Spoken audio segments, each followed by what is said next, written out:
Sometimes in the file you would have multiple cells that contain the same data and you would like to group them together.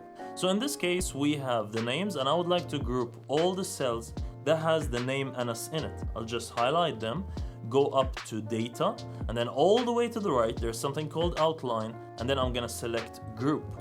We're gonna see on the left that we will have this column that if we click on the minus sign we would ungroup them, or click it again to ungroup them by clicking also 1 and 2 as a shortcut.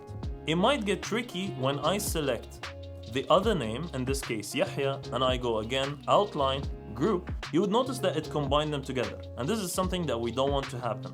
The simple trick to it is to just leave a blank cell between them. So I'm just gonna click here, right click and insert a cell, a blank cell, and then I'm gonna select the other name, outline, group again, and we would notice that it would be able to group them or ungroup them.